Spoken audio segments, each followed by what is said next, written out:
a vice presidential nominee who was notoriously reticent to be interviewed, it would at first blush seem to be an astonishing about-face. For a woman whose first career goal was SportsCenter, maybe not so much. At least 3 different one-on-one national TV interviews, each of them, by the way, an exclusive, and numerous press availabilities, all in the week since she returned to Alaska. Our third story on the countdown, Governor Sarah Palin talks and talks and talks.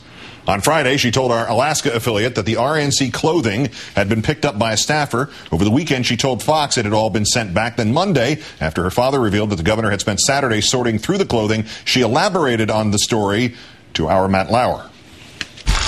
We don't have any of the campaign's clothes in our possession, and it was never anybody's intention to keep those borrowed clothes from the RNC.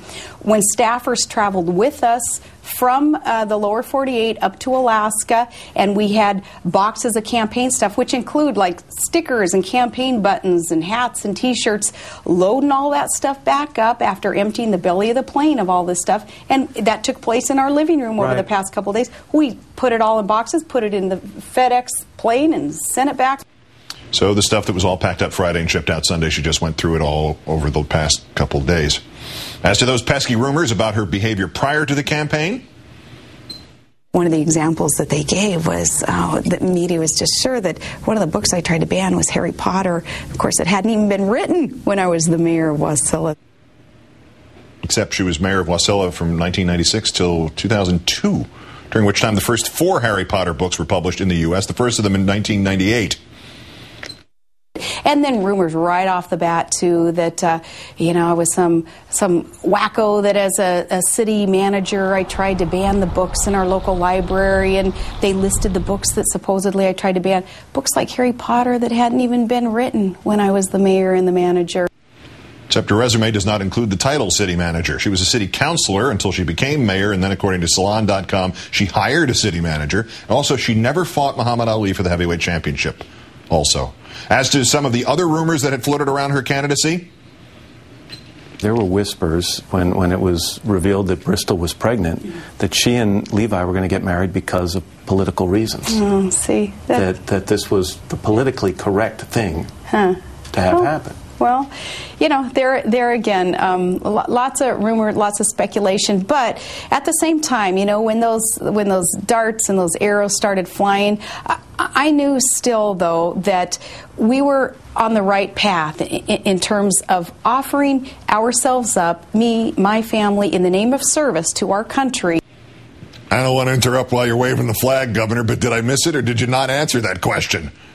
The report that she wanted to give a pre-concession speech before Senator John McCain spoke? True.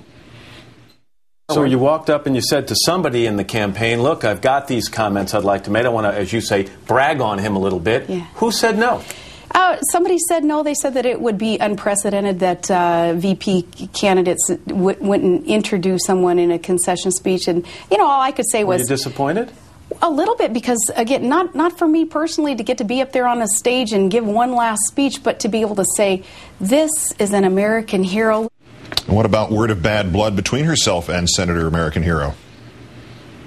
We have a great relationship, had from day one, had from the first time that I met him last year, he and his wife. Except they didn't meet last year. They met for the first time February of this year. All right, how about their relationship over the past 2 months?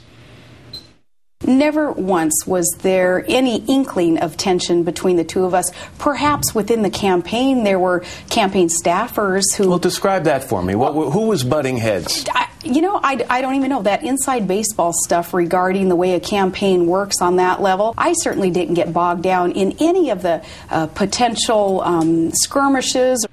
Inside baseball stuff, a recurring theme for this governor. SportsCenter, I keep telling you, SportsCenter. The governor, while preparing dinner, also invoked IBS, inside baseball stuff, as the reason she did so few media interviews as a vice presidential candidate. And I'm curious, was there someone saying to you, no, let's not do a lot of interviews? I'm not going to get into that inside baseball strategy that was used with those who were calling the shots in the campaign. I'm going to let them answer that. Maybe, just maybe, Governor, they were trying to stop you from saying anything that might hurt the campaign? If I went off script once in a while, I can't for the life of me remember any one time where it would have harmed him or the ticket, so I don't regret it.